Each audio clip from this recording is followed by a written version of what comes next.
So good afternoon, everybody. Welcome back after the lunch break. Before I give the floor to Professor Prieto Arants, the chair of SELICUP, I would like to express my pleasure and my gratitude that Jane will give this talk, because she will address the topic of our conference from the creative author's perspective. And I find this very interesting and enriching. So I'm really looking forward to your talk. Thank you very much for suggesting it and giving your time to this conference. And now, Professor Peter Arants, now I'll give you the floor. Thank you very much, Dr. Asnitsova. Well, a very warm welcome to all of you to this very a special session in this. It's not going to be the ordinary lecture. It's going to be a very, very nice talk presented by not yet quite published, but about to be published author, right? And so it is my great pleasure, my very great pleasure to introduce my dear friend, Jane Ekstam. Jane is a professor of English literature at Oslo University College in Norway. She specializes in eco-criticism, modern British and Canadian literature, and academic writing in English. She's currently writing a trilogy on climate change entitled Katja's World Game. The first novel, Katja's World Game, The Game Begins, will be published before Christmas, so please take good note of that. Professor Ekstam has taught at both undergraduate and postgraduate level. She supervises and examines master's and doctoral theses in English literature in Norway, as well as different international universities. I'm proud to say that she also collaborates with the University of the Balearic Islands through its British and Comparative Culture Studies research group. Like Ben Okri, she believes that reading and writing create castles of possibilities as we use the raw material of the mind to create stories. Nowhere is this more true than in the field of climate change literature, about which she will be talking today. So, dear Jane, the floor is all yours. Let me first try and share your PowerPoint presentation and make sure that this works. Can you all see it? Yes, and maybe you can yes, show let me the big picture. If you all right, let me see. Full picture could be shown, but thank you. I'm afraid that there's nothing I can do about it right now. You can share. You can start the presentation. No, it's a presentation con diapositivas. Oh, all right. Okay. Thank you. And now, yes, that from the beginning. Now, thank you very much. Thank you, Sonia. Thank you. Thank you so much for the both lovely introductions, and I can't tell you how glad I am to be part of this conference. And when I heard that I was going to be given the opportunity to talk about my trilogy, well, I was excited. I think when you put your heart and soul into something and then you find that other people are interested in it too, it just makes it all worthwhile. So let me explain a little bit about the origins of this project. I'm now semi-retired, but I do still supervise postgraduate students at my university in Norway. And in the last 4 or 5 years, I've become increasingly aware, partly due to all the interest that my husband shows in this, but not only that. I subscribe to the Guardian newspaper, for example, and I read a number of other newspapers and journals. And I realize more and more that the problem that we have, the climate crisis that we have now, this is so critical that every single last one of us must have something to offer to the debate. And I sat down and thought, well, I'm thoroughly impractical. I'm untechnical, although today it's actually not my fault that I can't handle my PowerPoint myself. It's my dear old computer. And I started to think about how people say, oh, well, everybody's got a story in them. And I was thinking, wow, maybe that's what it is. I'll write a story. And then I got the idea that, well, I'll start reading books about writing stories, first of all, and that is both encouraging and discouraging. But I began to feel that there is a story emerging, and then I came across a book at, actually we have a very large book festival in Sweden, not far from where I live. I realised when I was at the book festival that, wow, here's a book by a detective writer. I think I'm going to buy that and see what she says about writing. And there was this one comment that stuck in my mind. She wrote, well, if you think you're ready to write a book, if you can write a page about what the book is about, you're ready to start. So I stood in front of my computer and looked at the empty screen and I filled it with a page and I thought, okay, I'm ready to start. Not knowing at that stage that I was not going to be writing one novel, but 3. How does what I'm doing actually fit into our conference then? Well, I've called my talk Regionalisation and Universalisation in Katja's World Game, The Game Begins, an alternative climate change novel. Now, I got the idea of the term alternative climate change novel from a history writer, actually, called a novelist called Susanna Clarke. And I read one of her books about 18th century England, about which I know quite a lot. And I realised that she was playing with history. She was playing with ideas and facts. And so that, yeah, she calls her novel adapted history, or alternative history, sorry. So I thought, well, okay, then that's what I'm going to call my novel as well, because regionalisation, the story takes place in southern England, which is my part of the world. I was born in that region 100 years ago. And a lot of the events take place in the city of Bath, which I'm sure some of you have been to. And then there is universalisation. I know I find that so difficult. Universalisation, that what my students encounter, because there are 6 students in the trilogy, and they're from different countries. We'll talk about that shortly. But they give an African perspective, a Chinese perspective, an Iranian perspective, a Norwegian perspective, because the teller of the tale is Katja herself, who is Norwegian. And Jane, I hate to interrupt, okay? Yes, I'm sorry about this, but I know that there are delegates who are finding it hard to listen, to hear you. Could you possibly better adjust your micro? It's down as far as it will That's go. better. Susanna, is that better? Is that better? Well, yes, yes, I can hear you. All right, okay. Yeah, a bit better, yeah. Thank you. A bit better. Shall I talk closer? Is that better? That's Yes, perfectly fine, Jane. Okay, thank you. Oh, is it? Okay, yep. So my novel is both a regional and a universal novel, which is why I think it fits in with the presentation.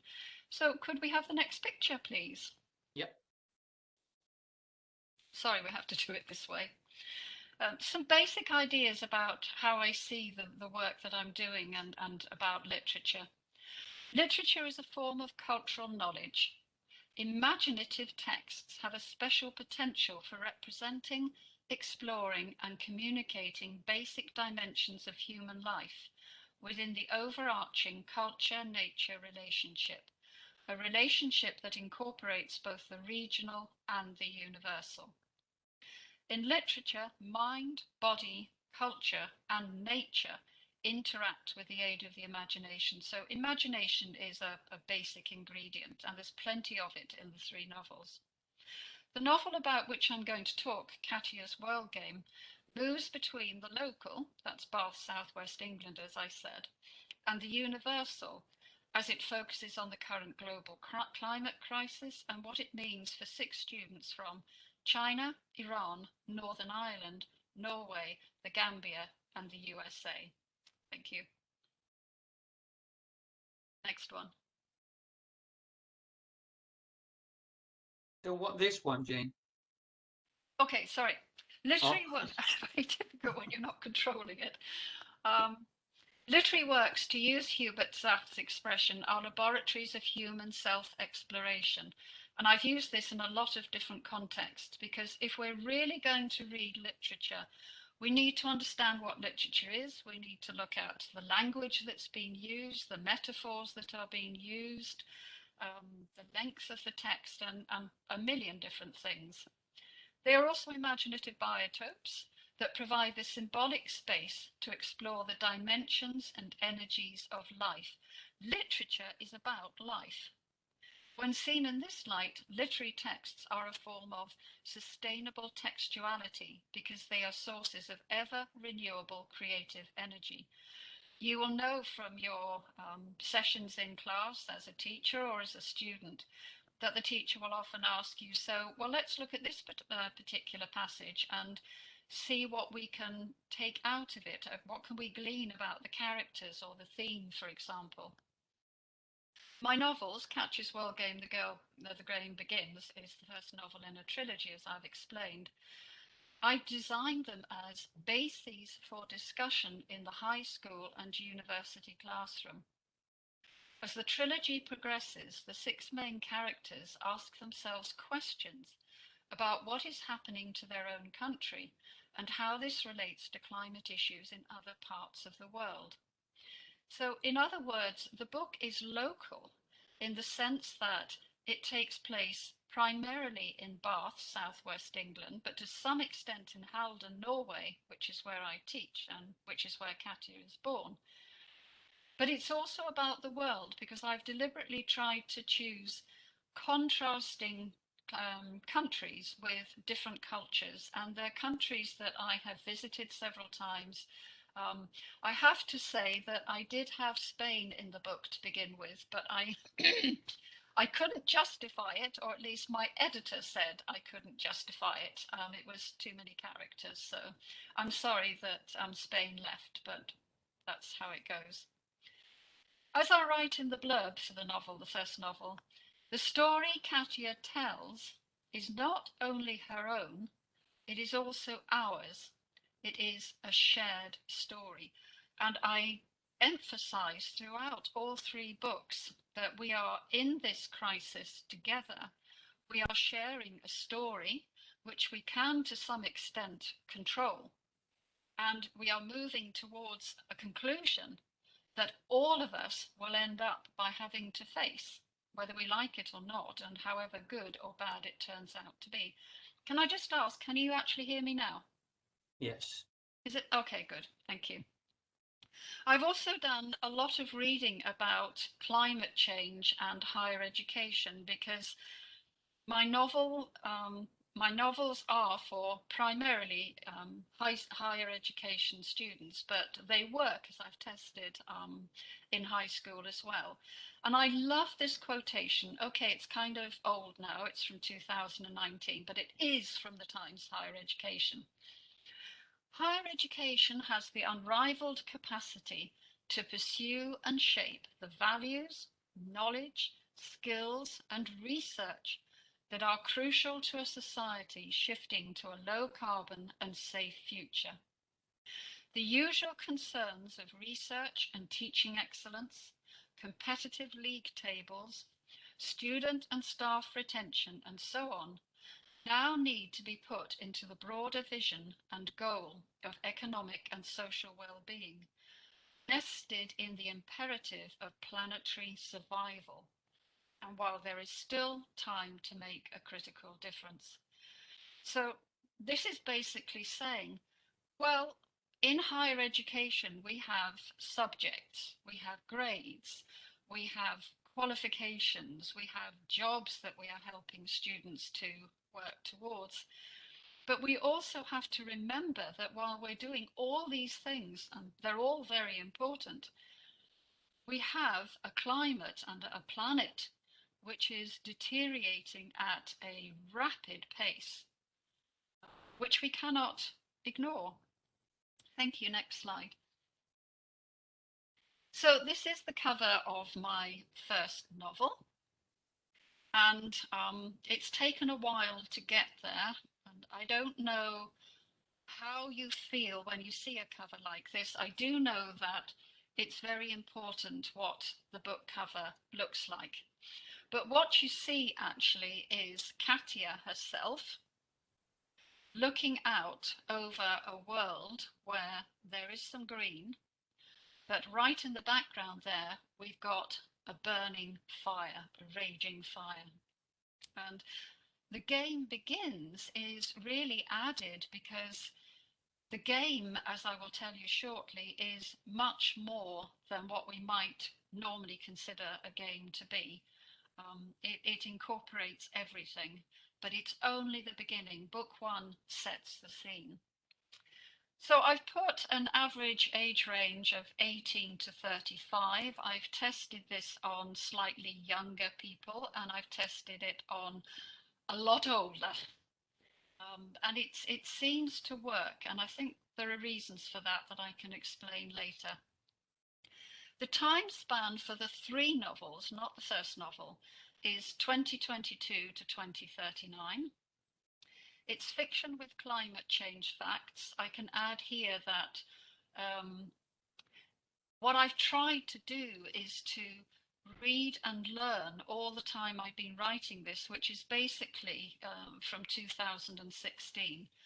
I have read, I think, pretty much most of the newest books on climate change and a number of the older ones. And one of the older ones will be coming up a little bit later in my talk. But what I've tried to do is to make this, these books realistic. And I had the fantastic luck, or whatever you like to call it, to find an editor who is not only fantastic at her job, she is also passionate about climate change. And I'll tell you a little bit more about Sally later when we come to talk about some of the issues you need to think about when you're writing a novel.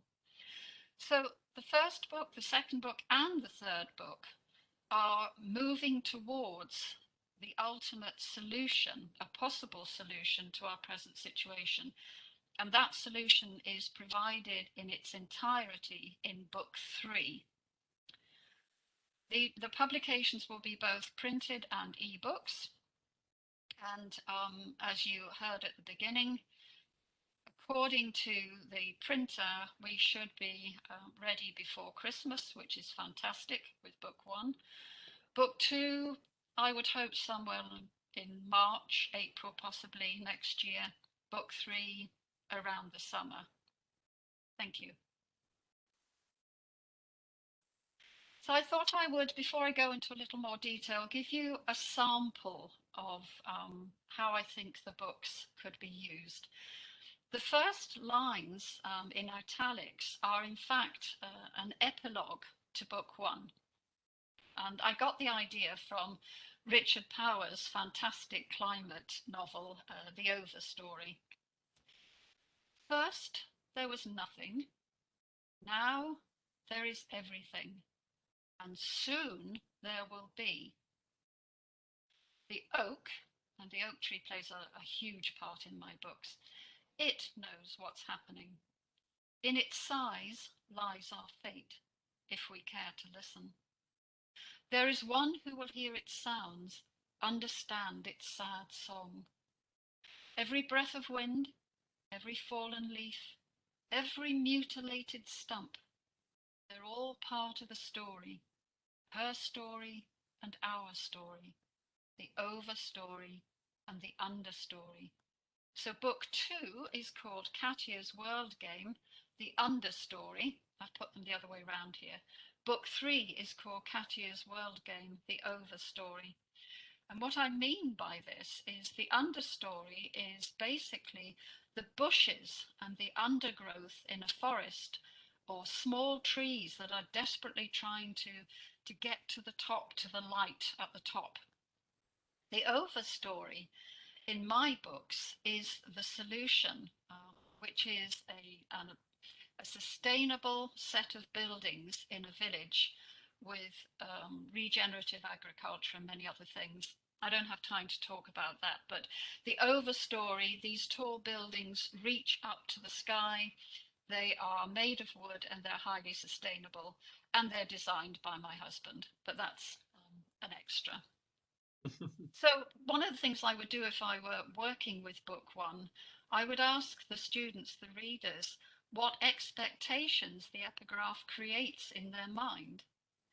And what do I mean when I say nothing? What do I mean when I say everything? And then, why the oak of all trees? And who is the one who will hear the oak sounds? And what do understory and overstory mean? So this is an example of how there is fact, there is fiction, there is scope for interpretation. Thank you. So I said that there are lots of facts, not statistics, but facts which permeate all three books. But I've also tried to lighten them. I'm not at all trying to produce a dystopia, neither am I producing a utopia.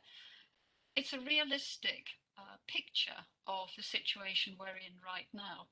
But in order to make it perhaps a little more like a story and to get the imagination really moving, I introduce dreams and fantasy. So the 6 students at the beginning of my novel, the first novel, have a dream, but it's not exactly the same dream. What do dreams say about a human being? And this is discussed in my novels as well amongst the students. Apart from my 6 students, there is a ghost with an interesting past. And I got this idea to some extent, I think, from Susanna Clarke and her history, adapted history. And with the ability to warn my protagonist, Katja, of danger. Then as I read more and more, I realized that I also needed to bring in the issue of technology. So the question is posed throughout these 3 novels. How can we use technology to enhance communication between our world and other dimensions? Most notably the 4th, time, and the 5th, spiritual. We know about width and breadth and depth. Those are the first 3 dimensions. But I go into a 4th dimension, which is where the ghost lives. And the ghost also has access to the 5th dimension, which is the spiritual. Thank you. So I mentioned earlier that I was going to talk a little bit about the game. Katja and her 5 friends are playing a difficult game, a game that involves the whole world. To make this clearer, in book 2, Katja's world game, The Understory, the students create a computer game on climate change, which gave me a lot of reading to do because I don't actually play computer games. The game makes clear the importance of making the right choices to save the Earth. It emphasizes the importance of togetherness, as I said earlier, and of accepting responsibility, and emphasizes the urgency of the situation of the Earth. So, game in my trilogy is a game to play and a game to live. The dividing line is sometimes very thin in the story, as is the relationship between the 3 dimensions on Earth, length, breadth, and width, as I mentioned just now, and the 4th and 5th dimensions, time and spirituality, I should have written, sorry, respectively. So there is a lot going on in the story that we can recognize as taking place on Earth, and a lot that isn't. Thank you. So modern technology then, this is, I think, really fascinating. Here I rely on the work of scientist and engineer James Lovelock, and some of you will know about his theory of Gaia, which will also mean that you will know that he is not exactly a teenager. In fact, he's over 100 years old.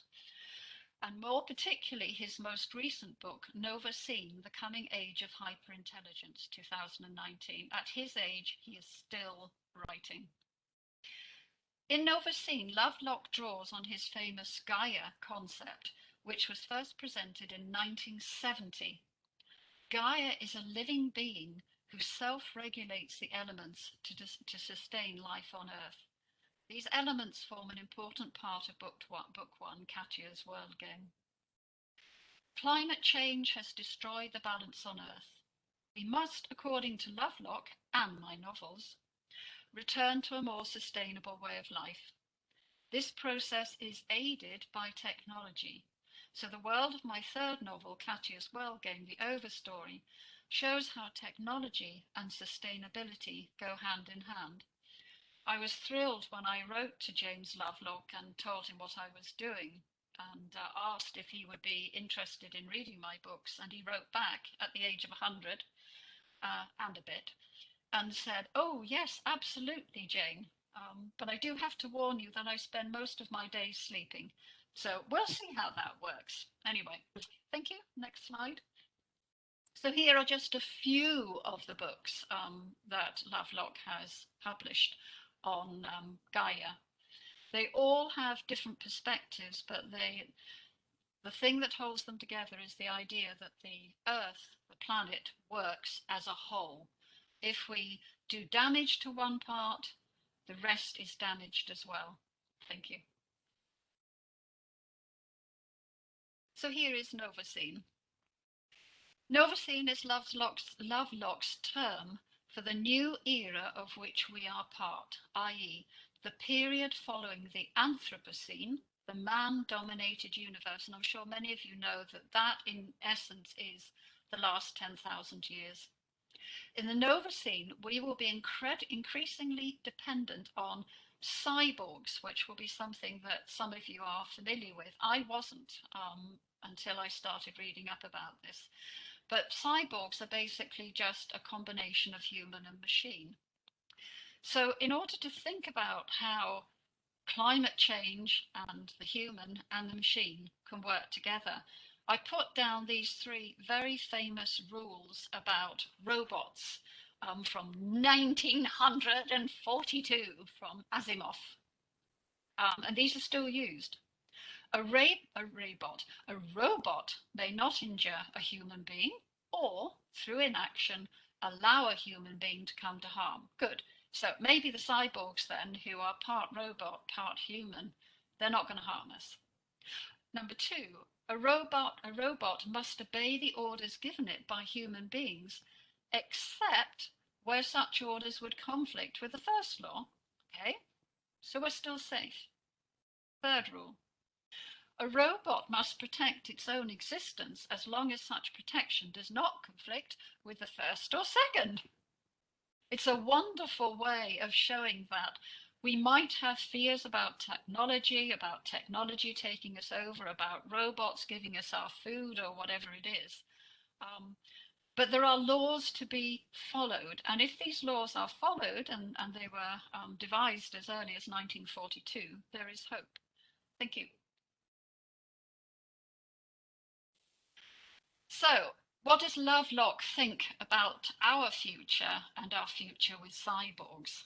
Well, this is a quotation from the latter part of the book. It's not a thick book. Because of its inherent rapidity, once artificially intelligent life emerges, it might evolve quickly enough to be a significant part of the biosphere by the end of this century. Then the main inhabitants of the Novacene will be humans and cyborgs. These are the two species that are intelligent and can act purposefully. Cyborgs could be friendly or hostile, but because of the present age of the Earth, they would have no option but to act and work together. That makes me feel a lot happier. The world of the future will be determined by the need to ensure Gaia's survival, not by the selfish needs of humans or other intelligent species. So, according to Lovelock, we have nothing to fear. Others don't think like this, and I've read both sides of the story, several different books, but this is the interpretation I run with in my novels. Thank you. Next slide, please. So how does Gaia work both at the regional and the universal level? Books 2 and 3 of my trilogy demonstrate the importance of Gaia.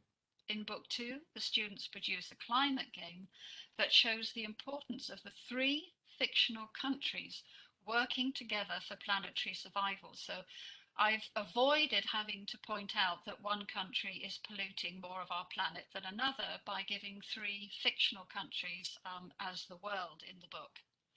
In book 3, as I mentioned just briefly earlier, the 6 students design, with the aid of an architect, a sustainable village that relies on natural and locally sourced products and whose systems are controlled by artificial intelligence. And I thought a lot about this, and my husband is very into this too, and we can see how this could work. The cyborgs are incorporated into the everyday working of the villages and the surrounding areas. These villages can be adapted to the climate and needs of all countries. They are thus regional and universal. So I've packed various characteristics into each of the 3 countries to represent real countries. But I don't want to end up by pinpointing or pointing at a particular country that is polluting the world more than others. Thank you. Next slide. We have to keep moving here. So that's about my book. But I thought that something I've actually never enjoyed myself, I thought I might try and give you instead. Because it's actually exciting and terrifying and exhausting to write a novel, never mind about 3. So I thought I would ask you a few questions, which you don't have to answer. They're just rhetorical questions. And then I'm going to tell you of a few of my experiences in writing and in the editing process, working with such a professional editor. I'm so used myself to editing my own work. But this is something different. Writing a novel is something different because you're not writing exactly about what is visible and real. There's a lot of fantasy, a lot of imagination, and a lot of emotion goes into this. So I start by saying there are lots of books on the market about how to write a novel, and Stephen King's On Writing 2010 is a good place to start. I have to add, I'm not very keen on Stephen King's novels, but his book on writing is actually very helpful. All of these books are useful, but at the end of the day, writing a novel is a very personal thing. There are so few rights and wrongs. Many of the issues I have worked with apply to all writers of novels. They are not personal, but universal. So here are some questions. When can you start writing? Well, I told you, one writer said when you can write a page. How much should you write every day?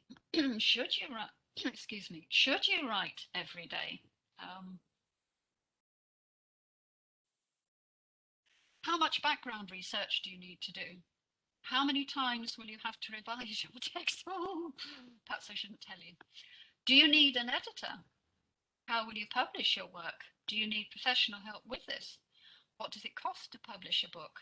How will you market your work? Well, let me go back to number 2. For me, what has worked is writing every morning between 4 and 5 hours, cooking the lunch, going for a long walk in the forests, and coming back and doing something absolutely different, not continuing. How much background research do you need to do? In my case, it was lots. I wanted to know everything I could find out about climate change, about technology and the way people see technology. And that took me on to artificial intelligence. And I read books which said the world will end if we continue to develop artificial intelligence, to we need artificial intelligence to survive. So somewhere in the middle, you have to make up your own mind. How many times will you have to revise your text? As many times as it takes. I finished going through my first book yesterday for, I would say, at least the 17th or 18th time. And that doesn't include all the editing that's been done in between. Do you need an editor? Oh, I can be very clear on that one. Y-E-S. Yes. And I'll tell you why shortly. How will you publish your work, and do you need professional help with this? I made a big mistake at the beginning that I'm going to share with you. I started writing my book and I was about halfway through and I thought, oh, maybe it's time to think about a publisher now. So I gaily sent off the first, I think it was 4 chapters to various agents. They were not very well revised. They were not anything like they are now. And I got no, no, no, no, no, 10 times. And so I thought, right, okay. So I'm self-publishing, and at first I thought that was an inferior choice, but in fact it's not, because that's how most books are being published, and there are advantages to self-publishing if you have professional help too. What does it cost to publish a book? Well, the actual writing perhaps costs nothing. Borrowing the books costs nothing, but you have to pay the editor, you have to pay a formatter, you have to pay an artist if you're going to have a cover for your book. So I would say that I have spent, and I'm not finished yet by a long shot, at least €7,000 on my first book. How will you market your work? That depends a little bit on how active you are on social media. I'm a little bit active, but not a lot. But I have found, well, he's in fact a friend now as well, someone who is extremely active and extremely clued up about how to market. So I'm not so worried about that, but try and find someone who can help you. Can we move on, please? Watching the time here. And there's another big question. That was one I've already put in. What does it cost to publish? Well, I'm not on the left picture with the piggy bank. I hadn't reached all those dollars in the middle, and I'm not begging for any money yet with an empty guitar case, but I do have an application in for funding at my university, so that's true. Can we move on, please? So find the right person or people to help you. And I actually asked Sally, my editor, if I could do this before I put it up as a PowerPoint. And she told me, on one condition, Jane, that you tell them all that I only give advice, you make all the decisions, and it's your work. So now you are my witnesses. I did that. When I put in my application for funding from one of our research groups at university, I thought I might try and be a little clever. I hope it's going to work. But I put in a recommendation that my editor has written for me. And Sally writes this. Those aged 18 to 35, my age range as you know, have many challenges ahead in our climate destabilized world, and it's vital they see this reality reflected in what they read. Jane is a great storyteller. Oh, I felt good after that. And used all the insights gained from her experience as an educator to ensure her writing is engaging and effective for her target audience. Plus, her story centres on the interactions of an international group of students.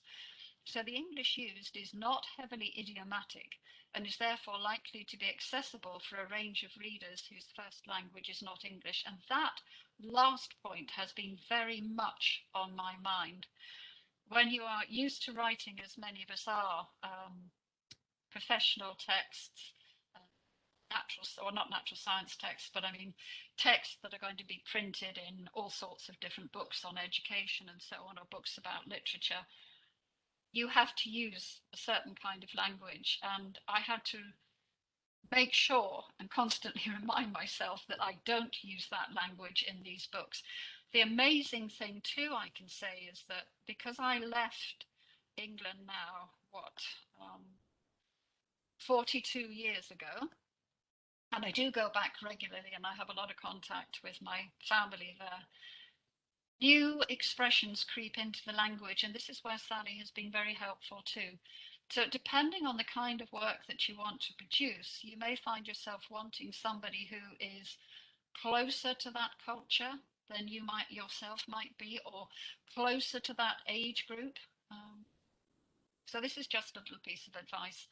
Okay, can we move on, please? So what has Sally been doing then?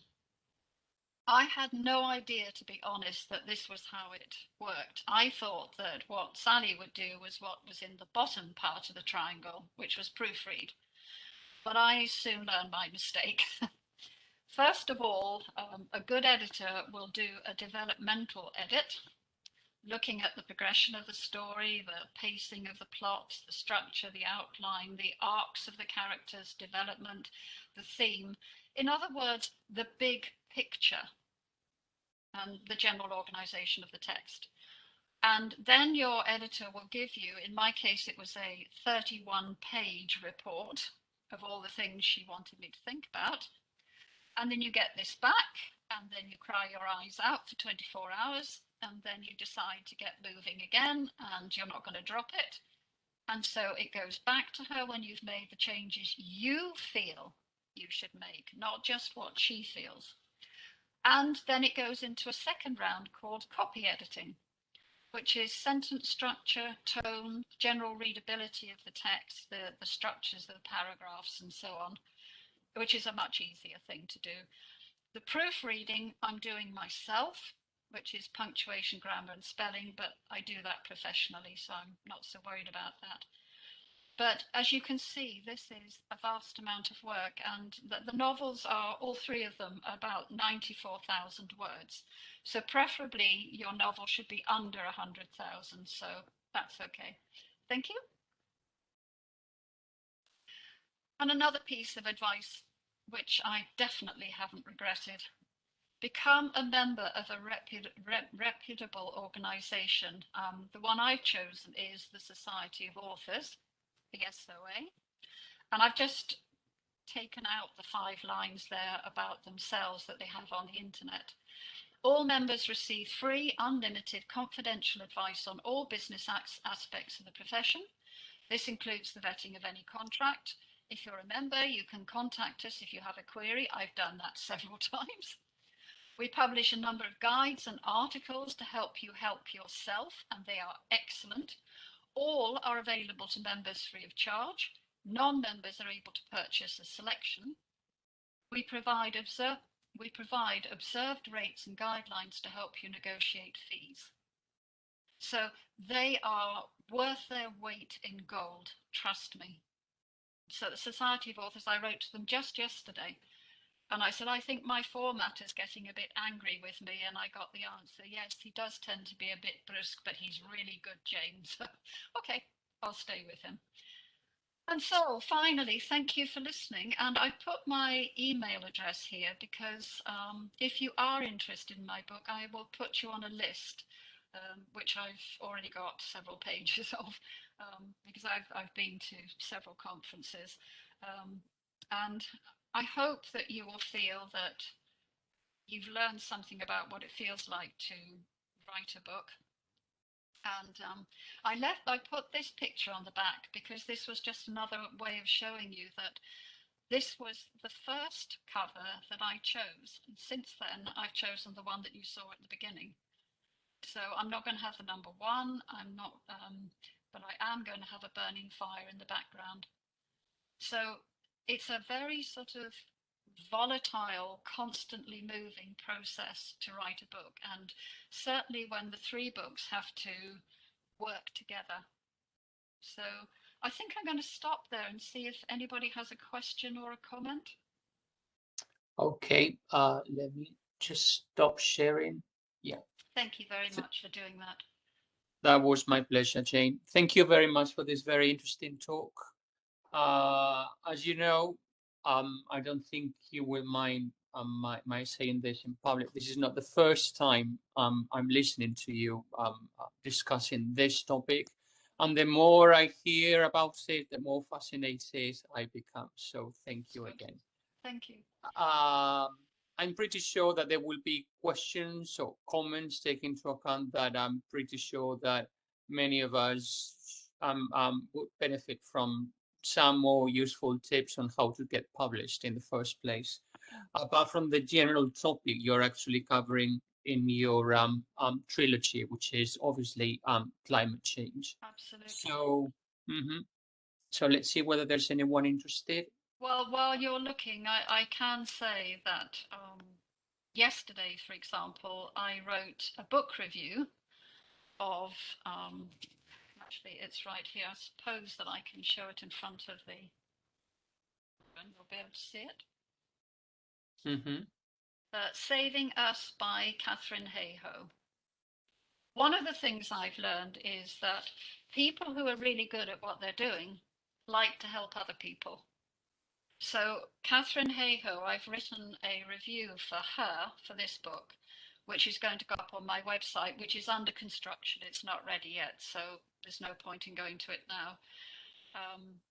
But trying to reach out to people who are already sympathetic and in the area, and not to be frightened of asking for advice or frightened of being unknown in this field. I mean, I'm known a little bit in other areas, but I'm not a known person or a known writer of fiction, and definitely not about climate change. So you have to feel your way through the jungle. Trees play an important part in my thinking and my books. You need to find out who is writing about similar things and how they're doing it.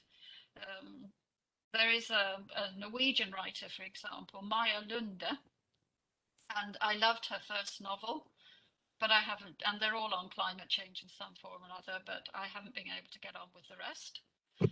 Richard Powers' The Overstory gave me lots of interesting ideas about how to divide your work up. But you need to know what other people are writing, both in the reference literature about climate change, but also in fiction. So there are some fictional works, authors, Kim Stanley Robinson, for example. I don't enjoy his novels. I know I'm supposed to, but I don't. And I think we have to be honest with ourselves and say, there are limits to how much fantasy I'm willing to put into a book of this kind. Sally, my editor, is president of a climate society in Sheffield in northern England, so she's very clued up. And she'll suddenly pick me up on something. Oh, where did you get that fact from, Jane? Nah, that's a bit too high, too low, or whatever. So when you're writing a novel, it's a dialogue. It's a dialogue with yourself above all.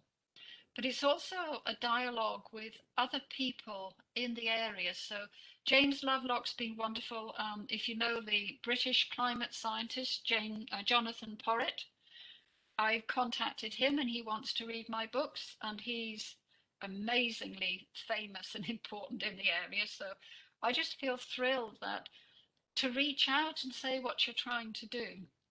So for my students, and when I was just before I semi-retired, I asked my students, would you ever read a novel about climate change? And they just looked at me as if I was asking the most ridiculous question on earth. Of course we'd read it. And they had all sorts of ideas. So I think that there is plenty of scope for the book. It's highly topical. And I'll need some more water before my voice goes. But it's so exciting. It's so fulfilling. I can see that, and you definitely make it make us feel equally enthusiastic about it. Is there anyone with a question? Yes, Because can I, yeah. Igor, oh, Igor, can I ask a question? Can I put a question, Joe? Because I really have to go to teach. So Right. We all have our duties. Before I go, can I, Jane, I really loved your talk. It was so fascinating. Oh, I mean, there's a lot to talk about, but I just want to say that I have a friend who's a very famous writer, novelist, completely fiction. So her novels are not based on any kind of documentation. And of course, I understand completely you need for your own writing. But when she started writing, because she's a lawyer, she was a lawyer. She started writing. People would ask her, "Oh, have you read such and such? You know, you seem to be replicating their style." And he said, "Who are these people?" She didn't have a clue about other kind of templates, other writers. So, you know, I was actually juxtaposing your example of your suggestion of reading widely and referring to, I mean, being knowledgeable about what's written about this particular topic. that you made and reference to this other woman who instead is completely different. And the other thing I was really interested in is the when he talked about editor, and I wonder how much negotiation, what degree of editing, and if it's peer editing, if it's something else, and also what degree of editing you are you are thinking about, you yourself experience, in the sense that is an editing that really goes also into content and the solution, the narrative solutions you've come up with, or so I think all these would be again quite interesting to discuss. Well, So yeah, as I don't know what you can pick on, because well, I as I can said, I'll give you a quick answer because you've got to run away. yeah, thank you. I contacted several editors to begin with. I looked at their Mm. profiles. I checked if they were recommended by anybody. And then I asked them for samples of the work that they've done on someone else's novel without giving names or anything. And I sifted through all that, and there was one that just stuck out like a sore thumb, and that was Sally.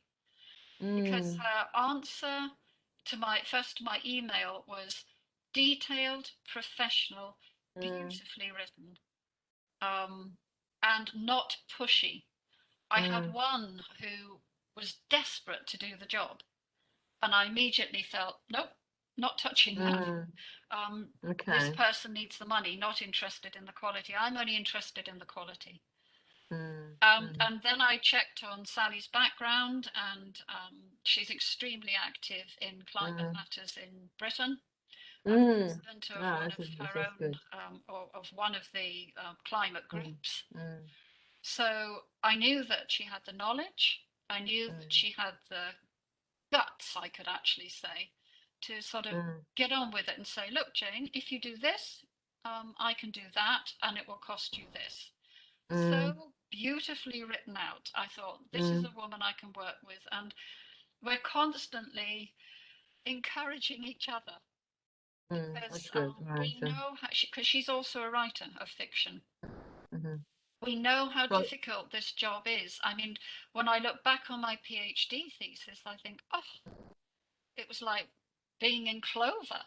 I had a professor who told me where to go and where not to go. I had somebody checking everything, fixing things. I had a doctoral group I could share things with.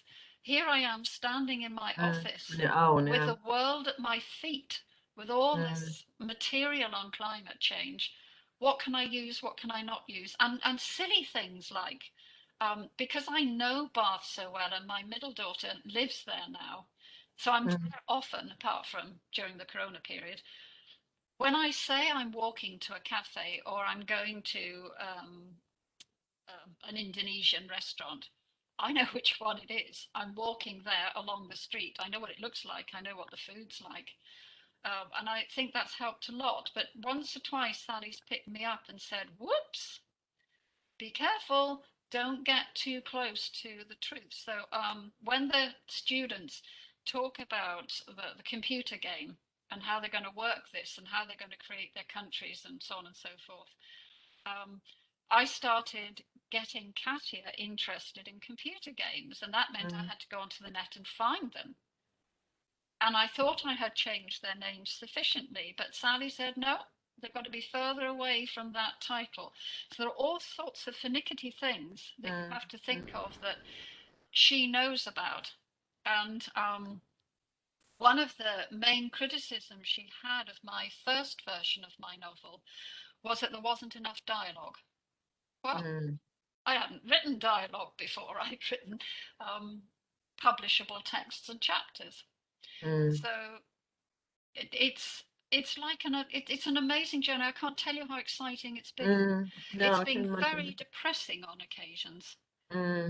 But I've never, ever felt, apart from that very first return of that very first developmental edit, oh, come on, am I really going to do this? I mean, why do I have to do this? I don't have to do this, right? Don't do it. No, that didn't last for very long, because I love my characters. I love the story. I love where they are. And I think because I'm a mother and a grandmother, I think of my family when I'm writing. I mean, the books are dedicated to them. And Shell, my husband, feels the same way. And the family, actually, one of Shell's grandchildren has produced some of the drawings in the book.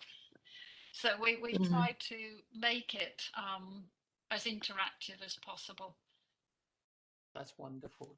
Well, thank you so much. Question. I have to leave. Bye. Thank you. Okay. I think we do too. Okay. Bye-bye, Roberta. And we're running out of time, aren't we, Sonia? Because I believe we should all leave everyone 1 or 2 minutes to think about what's coming next and switch from one room to another if necessary. I do have another question, but I'm not worrying at all because I will ask you some other time. And if this is the case with anyone else, please feel free, because I'm pretty sure that Jane will be absolutely delighted to answer any queries now, later today, or maybe tomorrow. So thank you all for sharing, for joining this very interesting session, and see you around in cyberspace. Thank you so much. Thank you. Bye. Thanks Bye-bye. a lot. Bye-bye.